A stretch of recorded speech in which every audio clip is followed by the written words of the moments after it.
दोस्तों, इस वीडियो के अंदर हम छत्तीसगढ़ और मध्य प्रदेश के बीच धारा 49(6) की आपसी सहमति की वजह से छत्तीसगढ़ सरकार को हो रहे करोड़ों अरबों रुपए के नुकसान को लेकर एक बड़े खुलासे हुए हैं, उसी मैटर के बारे में हम इस वीडियो के अंदर बात करेंगे। नमस्कार दोस्तों, मैं हूं आपका दोस्त लोकेश साहू और आप देख रहे हैं लोकेश छत्तीसगढ़िया यूट्यूब चैनल। आप सभी साथियों का हमारे चैनल पर बहुत बहुत स्वागत है। दोस्तों, क्या है पूरा मामला, मैं आपको बिल्कुल कम शब्दों में और एकदम सरल भाषा में समझाने की कोशिश करूंगा। देखिए दोस्तों, ऐसा है कि सबसे पहले तो इस वक्त छत्तीसगढ़ के कर्मचारियों और पेंशनर्स को मात्र 33% डीए और डीआर मिल रहा है और लगातार केंद्र के समान 42% डीए डीआर की मांग की जा रही है। इसको हम लगातार अपने अलग अलग वीडियो के माध्यम से आप लोगों को बता रहे हैं। और दोस्तों, मध्य प्रदेश पुनर्गठन धारा 49(6) के आपसी सहमति की वजह से ही मध्य प्रदेश के पेंशनर्स, जिनका टेक्निकली रूप से इस वक्त 38% महंगाई राहत हो चुका है, कायदे से उनको उतना मिलना चाहिए, लेकिन चूंकि मध्य प्रदेश सरकार को छत्तीसगढ़ सरकार की सहमति नहीं मिलने के कारण मध्य प्रदेश के बुजुर्ग पेंशनर्स का उनका भी महंगाई राहत छत्तीसगढ़ के समान 33% में लटका हुआ है, जो कि सरासर गलत है और अन्याय भी है। क्योंकि दूसरे राज्य सरकार की वजह से आखिर दूसरे राज्य के पेंशनर्स क्यों सजा भोगें। इसके लिए मध्य प्रदेश वित्त विभाग ने बीते 30 जनवरी 2023 को ही छत्तीसगढ़ के वित्त विभाग को पत्र लिखकर आपसी सहमति मांगी है, लेकिन भूपेश सरकार पिछले 4 महीने का वक्त गुजर जाने के बाद भी अभी तक सो रही है। हालांकि दोस्तों, एक तथ्य ये भी कहता है कि 2017 में केंद्रीय गृह मंत्रालय ने छत्तीसगढ़ और मध्य प्रदेश के वित्त विभाग को पत्र लिखकर साफ कर दिया था, यानी दोनों राज्य के चीफ सेक्रेटरी को पत्र लिखकर साफ कर दिया था कि धारा 49(6) में आपसी सहमति का कोई प्रावधान नहीं है, इसका कोई उल्लेख नहीं है। इसके बाद छत्तीसगढ़ के पूर्व मुख्यमंत्री डॉक्टर रमन सिंह जी ने बीते साल इसी पत्र का हवाला देकर केंद्रीय गृह मंत्री अमित शाह जी को पत्र लिखकर धारा 49(6) को समाप्त करने की मांग रखी थी।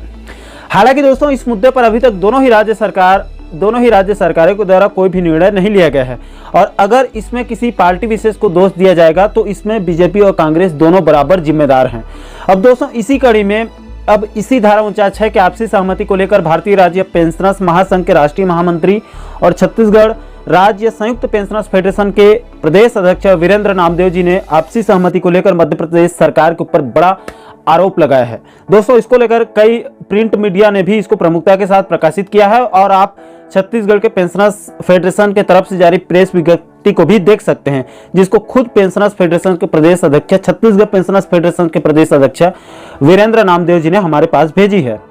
दोस्तों, वीरेंद्र नामदेव जी का कहना है कि मध्य प्रदेश पुनर्गठन अधिनियम सन 2000 की धारा 49(6) के तहत दोनों राज्य में सभी चीजों का 74:26 के अनुपात में बंटवारा हुआ, यानी कि जनसंख्या और क्षेत्रफल के हिसाब से 74% संसाधन मध्य प्रदेश को और मात्र 26% संसाधन जो है वो छत्तीसगढ़ को दिया गया है।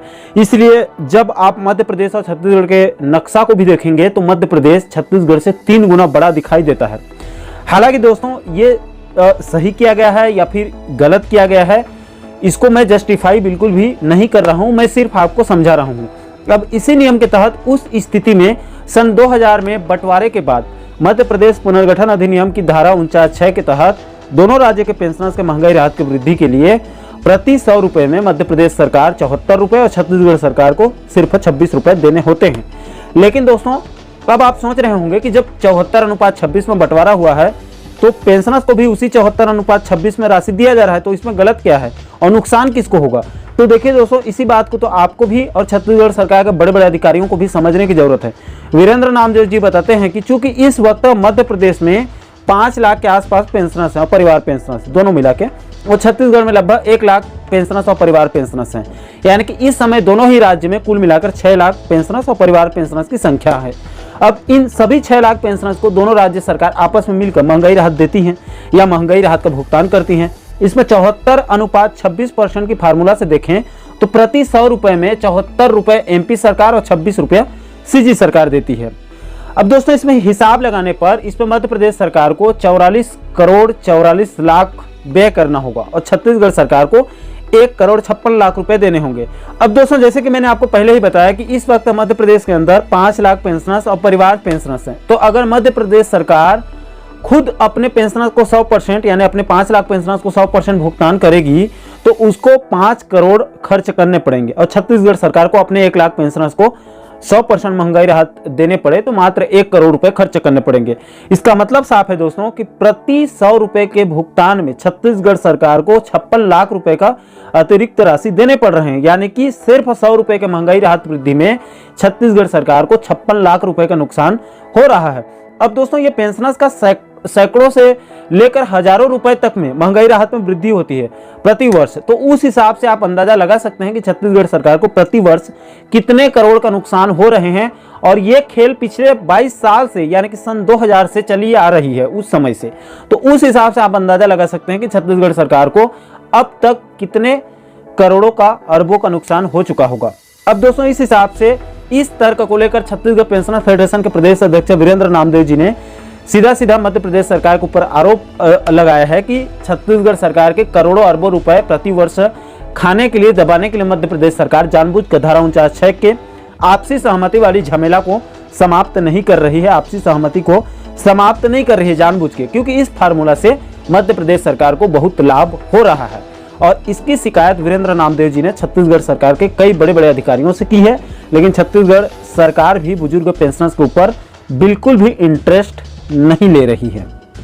तो यह है दोस्तों पूरी खबर। हालांकि दोस्तों मैं अंत में छत्तीसगढ़ और मध्य प्रदेश दोनों ही राज्य के बुजुर्ग पेंशनर्स बंधुओं से यही अपील कर रहा हूं कि इस लापरवाही के लिए कोई भी पेंशनर्स या फिर कोई पेंशनर्स संगठन बिल्कुल भी जिम्मेदार नहीं है। इसके लिए शासन प्रशासन जिम्मेदार है, इसके लिए दोनों ही राज्य सरकार बराबर जिम्मेदार हैं। इस धारा 49(6) की वजह से दोनों राज्य के पेंशनर्स आपसी भाईचारे को बिल्कुल भी आप समाप्त मत कीजिएगा, क्योंकि दोनों ही राज्यों के पेंशनर्स का लक्ष्य सिर्फ धारा 49(6) की समाप्ति होनी चाहिए, बाकी आपसी भाईचारा और आपसी प्रेम बनी रहे।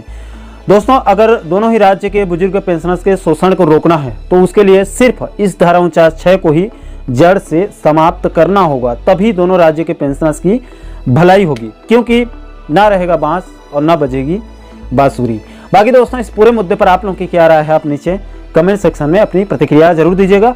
और साथियों आप आगे भी कर्मचारियों के महंगाई भत्ता के साथ साथ पेंशनर्स के महंगाई राहत से जुड़ी पल पल के अपडेट को वीडियो के माध्यम से समझना चाहते हैं तो हमारे चैनल को आप सब्सक्राइब कर लीजिएगा, ताकि आने वाले सभी नए वीडियो का नोटिफिकेशन आप लोगों तक तुरंत पहुंच सके। दोस्तों अभी के लिए फिलहाल इस वीडियो में इतना ही, मुझे दीजिए इजाजत। मैं मिलता हूं आपसे एक और महत्वपूर्ण मुद्दे के साथ, महत्वपूर्ण टॉपिक के साथ। तब तक के लिए जय हिंद, जय छत्तीसगढ़।